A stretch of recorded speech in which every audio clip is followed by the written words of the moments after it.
What's going on, guys? Welcome to the channel. So RPGs are a genre of game that I love, mainly JRPGs, the ones that were made in Japan. That's a genre of video game I love just as much as the shoot 'em ups. And if you guys watch my channel, it's pretty much all shoot 'em ups 24/7 all the time, or whenever I post videos. So in today's video, I want to talk about 5 of the best JRPGs I've played and beat for the most part on the PlayStation 4. Now, before I get into that, there's 2 honorable mentions that I thought were really good. They just didn't make my top 5. The first game is Fairy Fencer F Advent Dark Force. Now, this is a Compile Heart game, or actually it's an Idea Factory game, but if you've played any Idea Factory games or Compile Heart games before, like Hyper Dimension Neptunia, or any game in that series, and there's many other games that are like that. It's got light humor. You can tell it's a Japanese game that was translated into English, and some of these games are really silly, but the story in this one's pretty decent. And I did like this game overall, but if you don't like light, immature games, you're probably not going to like it, and because of that, it didn't make my top 5. And another game that so this game's probably in your top 5, it just wasn't mine because it's very dark and ominous. And there's some aspects of this game that I love, and that's Nier Automata. Now, the aspects of this game that I love, when you start playing the game, it starts as a shoot 'em up, and there's like a couple different shoot 'em up levels. It kind of reminds me of Astabreed, honestly. So if you like shoot 'em up games and RPGs, this is a multi-genre game, or at least it starts off as a shoot 'em up and then turns into an action RPG. But it was kind of dark for my liking, very dark and ominous. But don't get me wrong, it's a great game, and I didn't play through it multiple times. I actually recently learned that you can play through with 2B obviously, but then 9S, and there's multiple playthroughs you can do with this game, and a ton of DLC. And they actually released a definitive version of Nier Automata. I probably should buy that one, that way I can have all the DLC on the disc. But those are 2 honorable mentions in this top 5 JRPG list. So let's get into the games. At number 5, we have Persona 5. Now, these games are in no particular order. I love all of these games. Now, there is one game that I love more than all the others, but we'll get to that a little bit later. Persona 5 is an Atlas game. Came out in Japan first, then it came over here.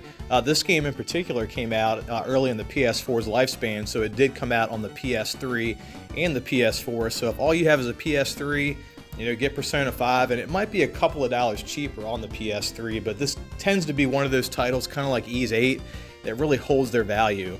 As a matter of fact, I bought my copy used because there was so many copies of this game out there. I knew it would be used eventually for a decent price, but I paid like 30 bucks for it used.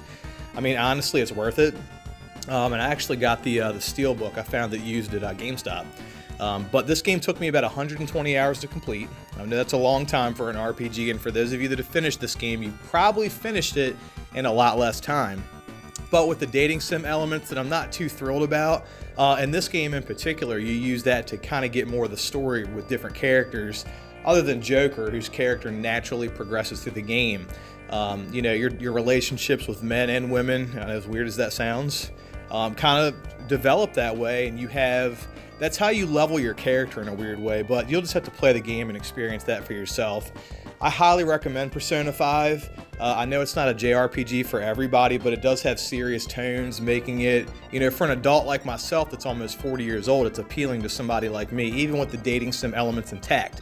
But Persona 5 is my number 5 pick for my favorite JRPGs on the PlayStation 4. At number 4, we have Dot Hack GU Last Recode. Now, I'm just going to come out and say it. This is my favorite JRPG on the PlayStation 4. Just in my opinion, as far as action RPGs go, this is the best I've played on the system.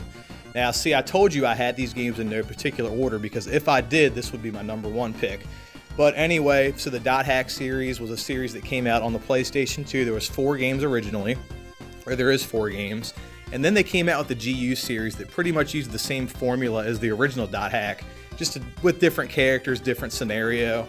And pretty much the formula is for these games, you're playing in an MMO, like those early MMOs that came out in the early 2000s that people played online with their PCs. This game is about people playing a game like that, and you take control of an avatar. And in the game, something happens where people in real life go into a coma. So you try to spend your time finding out, why is this happening? Who's the company that made the game? How are they involved in people going into a coma? Is there a conspiracy? What's going on here? That's all I'm going to tell you about the game, but that should be enough to get you intrigued, because the story in these games, just in my opinion, I think it's really, really, really good. You know, Bandai Namco did an excellent job with this series, and the story is so good, in fact, that you can see how they spread it out among 3 and 4 games, depending upon which dot hack you're talking about, to try to milk it for every dollar it's worth. But, you know, again, my favorite, and as far as this video is concerned, it's my number 4 pick for my favorite JRPGs on the PlayStation 4. At number 3, we have Exist Archive. Now, this is a Tri-Ace game, and for those of you that don't know, Tri-Ace are the same people that made Valkyrie Profile. Now, Valkyrie Profile is one of my favorite RPGs on the PlayStation 1. I love the turn-based, timing-based system. I love the way they did the story. I even like the way they incorporated the platforming into the game, which is something I typically don't like in JRPGs. The only ones I've ever played that I semi-liked are Popful Mail and Valkyrie Profile, but you can add this game to the list too, because this game is a platformer, and then you battle with a turn-based, timing-based system, very similar to Valkyrie Profile. There's a lot of similarities. I mean, you could tell the similarities between Exist Archive and Valkyrie Profile right off the bat. As a matter of fact, they're so strong. Not the graphics. I'm not talking about the graphics. I'm talking about the story. You know, what happens in the story, the gameplay elements, the dialogue, all of that stuff. If you've played Valkyrie Profile for at least for the first couple hours of the game, you're going to notice that stuff when you play Exist Archive. I mean, I noticed it immediately. And then I found out that Tri-Ace made the game, and then it all made sense to me then. So pretty much, without telling you too much about the story of Exist Archive, is there's a terrible accident. You end up, I guess, dying, if you will. It's you and a friend. And then you wake up in this place, you and your friend, and you don't know what's going on. Are you in heaven? You know, what is this weird, like, you know you're dead, but where are you now? There's this second consciousness, and you don't know what's going on. So the point of this game is trying to determine, you know, what's going on. And is there much more to this than meets the eye? Well, play the game and find out. But anyway, this is a great game. I own this on the Vita and the PlayStation 4. It's a pretty cheap game. I found copies for, I think, 20 bucks a piece, maybe even less than that. It's totally worth it. And if you like JRPGs like Valkyrie Profile, you have to give this a chance. But anyway, Exist Archive is my number 3 favorite JRPG on the PlayStation 4. At number 2, we have Super Robot Wars OG The Moondwellers. And I do believe the OG stands for Original Generation. If you've played any of the Robot Tyson games on the Game Boy Advance, they were called Original Generation 1 and 2, so I believe that that's what that stands for. But this Robot Wars or Robot Tyson game, whatever you want to call it, it's in the Robot Tyson universe, has a couple of characters that you might remember from Super Robot Tyson OG Saga The Endless Frontier on the Nintendo DS, which just happens to be one of my favorite RPGs of all time. Just so happens that it came out on the Nintendo DS, and it's a Robot Tyson game or a Robot Wars game that is unlike any other game in the series.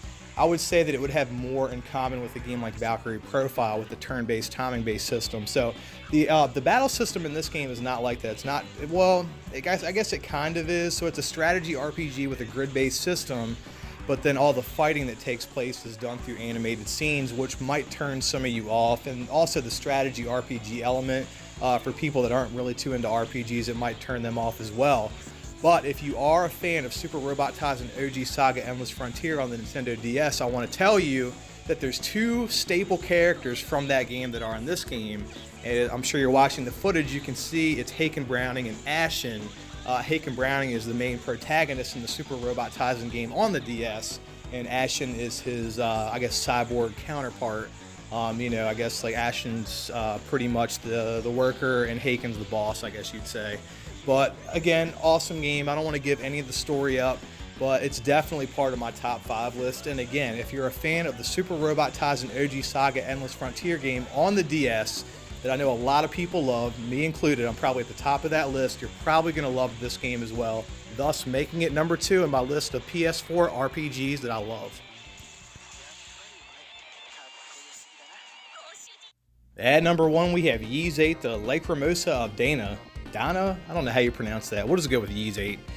So anyway, the Ys series is a series that I really got into back in the days of the PSP. They released, I think it was 3 different games on the PSP. I know there was a Ys, I think there was a PS2 port. There was a port of Ys Books 1 and 2. And there was, I don't know, there was some other, Ys 7 I think came out on the PSP, but the Ys games in the past always had these fixed camera angles, and even if you played Ys Origin on the PC or the PS4, you still had the fixed camera angles. Not that there's anything wrong with that, but they changed that for this game, for Ys 8, where it would more resemble like the .hack GU Last Recode game, where you have more control over the camera angles. Now, I think for most of you, I think this would probably be, if you've played it, one of your favorite action RPGs on the system. It's just, for me, call me weird, for me it's .hack GU Last Recode, but I would actually recommend to you guys to play this game first if you've never played an RPG or if you've never played either of the two, because I think this would probably resonate with more people than .hack would. Great game, pretty much without spoiling any of the story. Your name's Adol Christian, and Adol is the main protagonist in all the Ys games except for Ys Origin, at least from what I've played. But you're Adol Christian. You have your friend Dogi with you, and pretty much all of the games are Adol Christian's adventures. So this particular adventure, everyone's on a boat.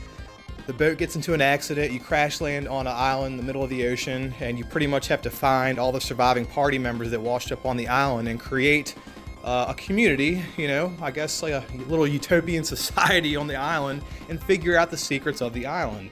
That's pretty much all I can tell you without giving you, you know, any of the story away or anything like that. But great game, and this is one of those games, just like Persona 5, that most of you guys might know about. And also, they held the price pretty good on this one, so it's kind of expensive. But for the sake of this video, Ys 8 is my #1 pick for my favorite JRPGs on the PlayStation 4.